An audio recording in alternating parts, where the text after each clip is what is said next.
आज हम आपके साथ एक ऐसे हैरान कर देने वाले मामले पर नजर डालने जा रहे हैं जिसने पूरे इलाके में सनसनी फैला दी।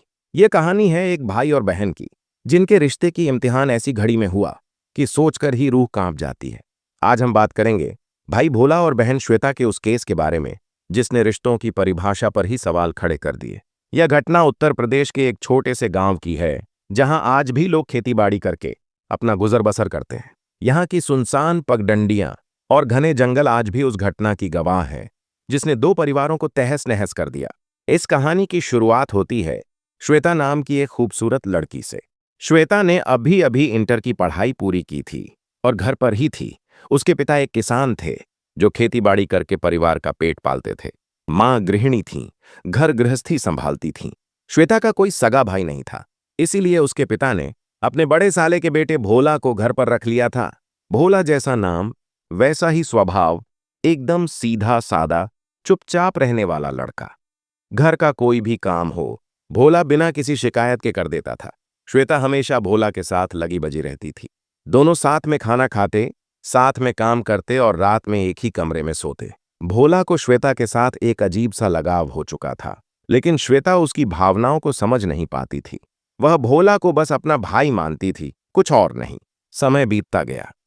श्वेता अब शादी के लायक हो चुकी थी। एक दिन श्वेता के पिता को एक लड़के के बारे में पता चला, सुरेश, जो हरियाणा में राजमिस्त्री का काम करता था और अपने माता पिता का इकलौता संतान था। श्वेता के पिता ने सुरेश को पसंद कर लिया और जल्द ही दोनों की शादी तय हो गई। जब यह खबर भोला को मिली तो वह बहुत उदास हो गया। एक कोने में जाकर चुपचाप बैठ गया। श्वेता ने उससे पूछा, भोला, क्या तुम मेरी शादी से खुश नहीं हो? भोला ने कुछ नहीं कहा, बस इतना बोला, एक ना एक दिन तुम्हें किसी के घर जाना ही था।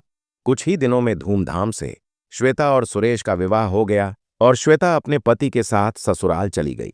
श्वेता को ससुराल गए कुछ ही दिन हुए थे कि अचानक मायके से फोन आया। उसकी दादी का देहांत हो गया था। काजक्रिया में शामिल होने के लिए श्वेता को मायके आना ही था। ससुराल वालों ने भी कोई ऐतराज नहीं किया और श्वेता अपने पिता के साथ मायके लौट आई। मायके आते ही श्वेता का पति सुरेश वापस हरियाणा कमाने चला गया। श्वेता दादी के काज क्रिया में व्यस्त हो गई और फिर एक दो दिन करते करते वह कई हफ्तों तक मायके में ही रुक गई। भोला श्वेता के आने से बहुत खुश था। फिर से वही पुराने दिन लौट आए। दोनों साथ में काम करते, साथ में बैठकर बातें करते। सब कुछ सामान्य था, लेकिन किस्मत को कुछ और ही मंजूर था। एक दिन की बात है, सुबह का समय था। श्वेता की मां ने कहा कि आज वह गंगा जल से स्नान करना चाहती है। उसने श्वेता से कहा कि वह नदी से पानी ले आए। नदी घर से करीब 2 किलोमीटर दूर थी और रास्ता सुनसान जंगल से होकर जाता था। श्वेता ने भोला को अपने साथ चलने के लिए कहा और भोला तैयार हो गया। दोनों ने मटका उठाया और नदी के लिए निकल पड़े। चलते चलते जब वे आधे रास्ते में थे, अचानक श्वेता के दाहिने पांव में एक कांटा चुभ गया। वह दर्द से कराह उठी और बोली, भोला, प्लीज यह कांटा निकाल दो। भोला वहीं जमीन पर बैठ गया और श्वेता के पांव का कांटा निकालने लगा। तभी उसकी नजर श्वेता के उजले हिस्से पर पड़ गई। वह पल भर के लिए वहीं ठिठक गया। उसके मन में एक हलचल सी मच गई। कांटा निकालने के बाद दोनों चुपचाप नदी की ओर बढ़ गए। नदी से पानी भरने के बाद जब दोनों वापस लौट रहे थे, भोला ने गौर किया कि रास्ता बिल्कुल सुनसान था।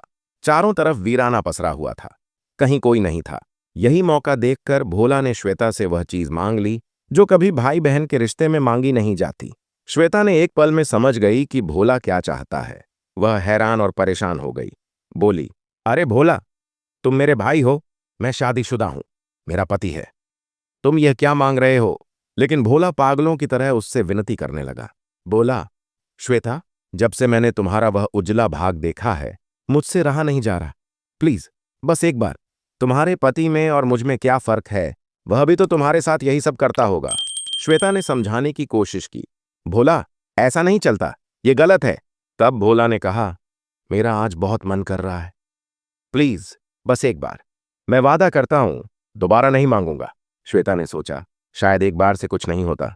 उसने भोला से कहा, ठीक है, लेकिन केवल एक बार। मैंने सुना है कि एक बार से कुछ नहीं होता, लेकिन अगर 2 बार किया तो औरत पेट से हो जाती है। यह सुनकर भोला हंसने लगा। उसने समझाया, श्वेता, ऐसा कुछ नहीं है, एक बार करो या 1000 बार, अगर होना होगा तो हो ही जाएगा। इतना कहकर भोला श्वेता को एक झाड़ी के पीछे ले गया। वहां उसने श्वेता को इस कदर हिलाया कि वह बेहाल हो गई। श्वेता ने कहा, भोला, बस करो, तुमने तो एक बार का वादा किया था, लेकिन तुम रुक ही नहीं रहे। भोला ने कहा, बस थोड़ा और, मेरा खाली होने वाला है। करीब 1 घंटे तक यह सिलसिला चलता रहा। जब दोनों अलग हुए, श्वेता की हालत पस्त हो चुकी थी। वह ठीक से चल भी नहीं पा रही थी। भोला ने उसे संभाला और किसी तरह घर तक पहुंचाया।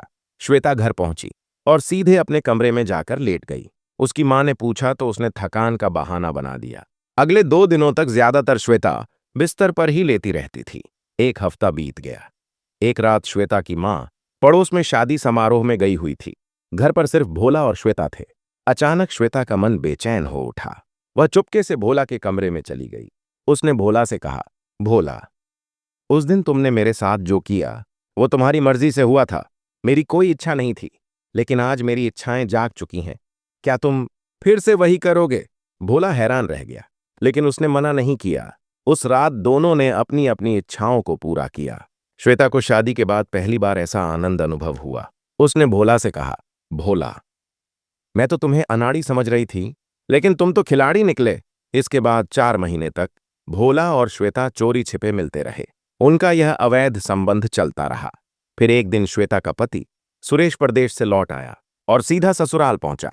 उसने श्वेता को वापस ले जाने का फैसला कर लिया। तय समय पर श्वेता अपने पति के साथ ससुराल चली गई। भोला अकेला रह गया। घर में हर तरफ श्वेता की यादें बिखरी थीं, लेकिन वह अब थी नहीं। ऐसे ही एक दिन ये बात भोला गांव के एक दोस्त को बता देता है, श्वेता और अपने रिश्ते के बारे में, क्योंकि वो उसका जिगरी दोस्त था और वो दोस्त अपने दोस्त को बता देता है। इसी तरह से ये बात पूरे गांव में फैल जाती है और सबको पता चल जाता है। फिर श्वेता के माता पिता उसे अपने घर भेज देते हैं। दोस्तों, ये कहानी हमने आपको सिर्फ इसलिए सुनाई ताकि आप जागरूक और सचेत रहें। रिश्तों की कुछ सीमाएं होती हैं जिन्हें लांघना समाज और परिवार दोनों के लिए खतरनाक साबित हो सकता है। भाई बहन के रिश्ते की पवित्रता हमारे समाज की नींव है। इसे कभी भी कमजोर नहीं पड़ने देना चाहिए।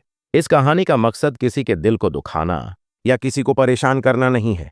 बस आपको सचेत और जागरूक करना है कि ऐसी घटनाओं से सीख लें और अपने परिवार में ऐसे माहौल बनाएं जहां इस तरह की घटनाओं की गुंजाइश ही ना हो। आपको यह कहानी कैसी लगी, हमें कमेंट में जरूर बताएं। साथ ही आप इस वीडियो को किस शहर से देख रहे हैं, ये भी लिखें। अगर आपको हमारी मेहनत पसंद आई हो तो कृपया इस वीडियो को लाइक करें और अपने दोस्तों के साथ शेयर करें ताकि यह जानकारी ज्यादा से ज्यादा लोगों तक पहुंच सके। अगर आपने अब तक हमारे चैनल को सब्सक्राइब नहीं किया है तो कृपया अभी सब्सक्राइब कर लें। धन्यवाद। जय हिंद।